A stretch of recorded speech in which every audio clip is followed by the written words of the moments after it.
two of the teams right now, if everything would end the way it is now, there'd be a triple tie starting tomorrow in Philadelphia. And so the Cardinals had to come from behind. But that was nothing new for our club. They've been doing it all year. Lou Brock started it all with a walk. Bill White singled in the second. And then Kenny Boyer came to the plate. Have you ever heard anyone say about Boyer, oh, well, he can't get the big hit? Now the stretch. And the pitch to Boyer. A hot shot. Left field. Base hit. The tying run is in. Here's another man racing for third. There goes Boyer to second with a double. The Cardinals have tied it up. The Mets changed pitchers at this point, bringing ex-Cardinal farmhand Bill Wakefield into the fray. And while all this was going on in St. Louis, the Phillies wrapped things up against Cincinnati as Richie Allen hit his second homer of the day, and the Phils jumped into an insurmountable 9-0 lead. Rote bounced out as the tie-breaking run scored. McCarver walked and Shannon fanned. But Maxville again came through with a single. That drove in the run that put us ahead 5-3.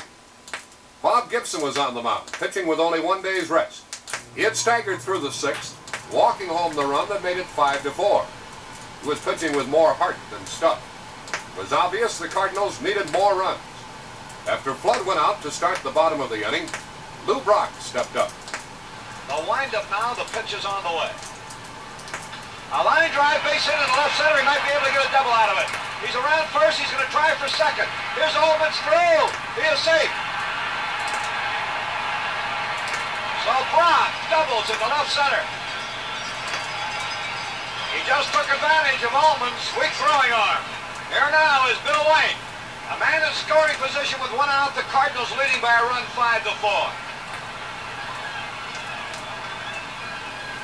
The stretch. And the pitch. There's a drive, way back. It might be. It could be. It is a home run. Listen to the crowd. Look at those Redbirds in that dugout. Everybody standing up. And the Cardinals lead 7-4 now.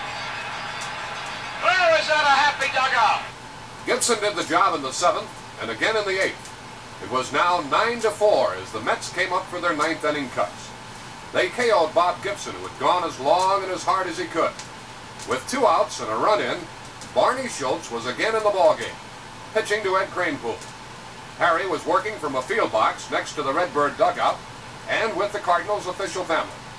And in a jam-packed Busch Stadium, 18 years of frustration was about to be swept away in one thrilling, dramatic, unforgettable moment. Listen to this crowd. Come on! Let's go! Get him out! Gussie Busch wasn't excited, was he? Now the stretch. Ready, everybody standing up. The pitch. A high pop ball. The Carver's there. The Cardinals won the pennant. The Cardinals won the pennant. The Cardinals won the pennant. Everybody out. Johnny. Everybody congratulating everybody. I don't know if they'll ever get here. I don't know if they'll ever get here. The Cardinals have just won the pennant. Mayhem on the field. Joe Schultz, congratulations. Great. Hey, Ray Washburn.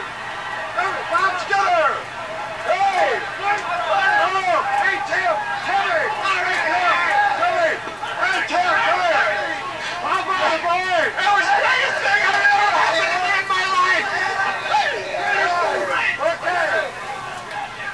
All right, let's hold it up. Hey, Dick. Big roll. We made it, did we, hey? Let's finish. The long haul, we finally made it. Congratulations. Congratulations. Okay. We'll see them all in the clubhouse in a moment. That clubhouse was as wild as the impromptu on-the-field celebration you just heard. The first guy you got to, Harry, was the veteran up from Jacksonville who handled the bullpen heroics in those final frantic weeks, Barney Schultz. Barney, you can talk a little more now. How you feeling? Harry, I'm feeling great. Great. What a thrill, huh? Well, Harry, not so much a thrill as getting them out in the ninth inning. After all, we had a 7-run lead. But the fact that it was a pennant riding on every pitch, regardless of the lead that we had, was the greatest ball game I ever completed in my life. Then Cardinal coach and now Redbird manager, Red Cheney's was a happy fellow too. What a thrill, huh? Great. It's a good thing this way. Of course, Cincinnati got beat today, but it wasn't like if we'd have won the first game here and got beat today and walked in. This is more exciting, I think, Harry. How about this ball cup in the World Series? What do you think? Well, we got a good chance. Bill White took the honors as the calmest Cardinal. How do you feel so cool, man? Well, we won. That's why. We lose and I don't feel too good. How do you feel about the World Series, Bill? Well, we're playing just like we played this season, Harry, one at a time, and of course we played the Yankees before spring training. And I think we know most of our personnel. I think they know most of ours. Yeah. So it should be a good series. Bill, it's something for a team to bounce back after losing 2 ball games like you did to the Mets. The pressure and the chips are really down today, and they really banged out of it. Well, we hadn't gotten too many hits in the other series, or we hadn't scored so many runs, so the law of averages said we got to get some runs. And we were forced to get good pitching from Gibson for a while, and then Barney Jones came in, and it was just a good victory and a good win. Congratulations on a great year, Bill. Thank you, Harry. Which isn't over yet, though. No, we still got another week. Jack, although most of it is unintelligible, my favorite shot, the one I think best depicts the hilarious frenzy of that Cardinal dressing room, is this interview with Mike Queller and Bob Uecker. I talked to Mike without an interpreter. This takes some. Hey, congratulations. Thank you. Wow, what are you going to do? Exactly. Exactly right here.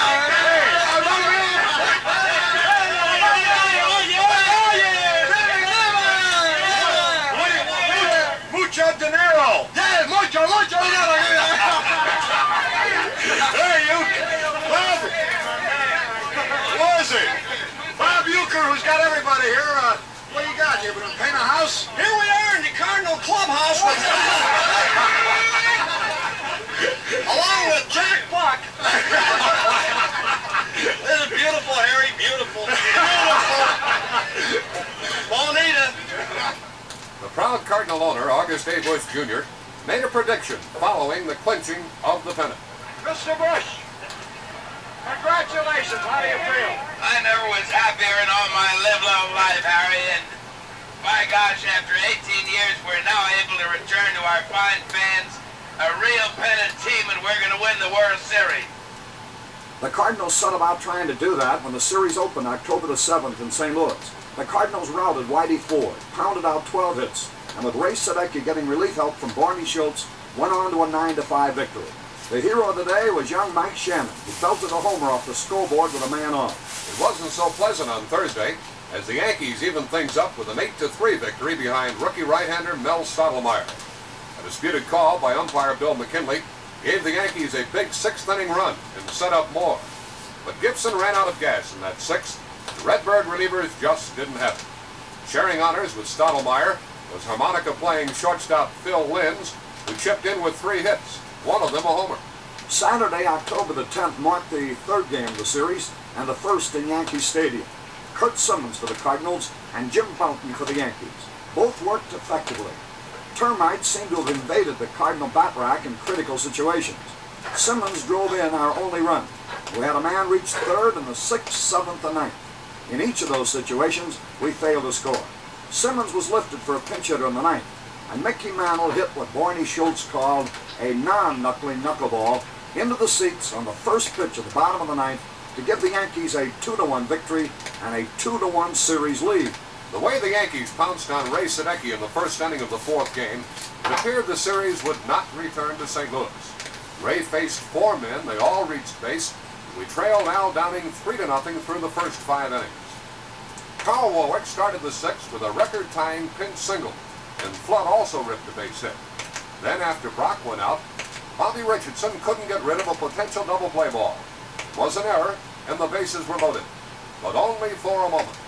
On Downing's second pitch to him, Ken Boyers smacked a grand slammer to give us a 4-3 lead that we never relinquished, thanks to great relief pitching from Roger Craig and Ron Taylor. The series was tied again. The 5th game was the most thrilling of the series, Jack. On a sunshiny Monday in New York, Gibson and Stottlemyre hooked up again, but with better results for Cardinal fans. Gibson was great. He led 2-0 as the Yankees batted in the 9th. An error put a runner on first with 1 away, but Gibson made the defensive play of the World Series to throw out Joe Pepitone.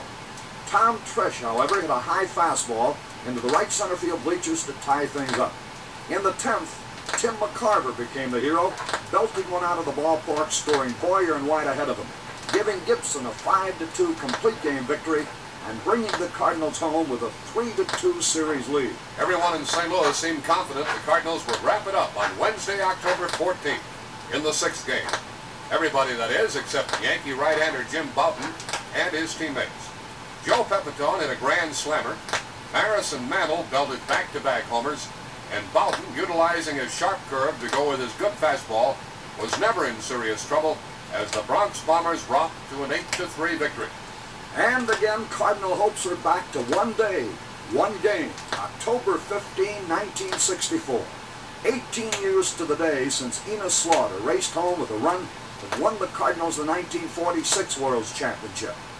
Again, the call went to Bob Gibson for St. Louis and Mel Stottlemyre for New York. And again, it was gas house baseball that made the difference for the Cardinals. Hooked up in a 0-0 fourth-inning tie, the Cardinals got a run when the Yankees messed up another double play grounder. This one hit by Tim McCarver.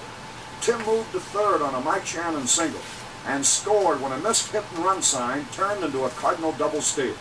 A third run subsequently scored on another solid single by Dow Maxville.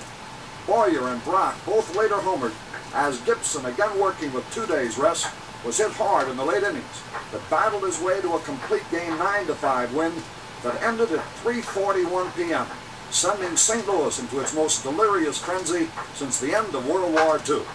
The St. Louis Cardinals were again champions of the world. It has a good sound, Harry, and no team deserved victory more. I hope the fans have enjoyed our recap of the big one. I hope so too, Jack. But you know, the more I think about 1964, the more one point sticks out in my mind. The World Series was fine, a great one to win, of course. But I'm sure you'll agree that when, many years from now, we get together and reminisce about baseball, and the talk swings around to 1964, one fact will mean more than all the rest. 1964, the year The Cardinals won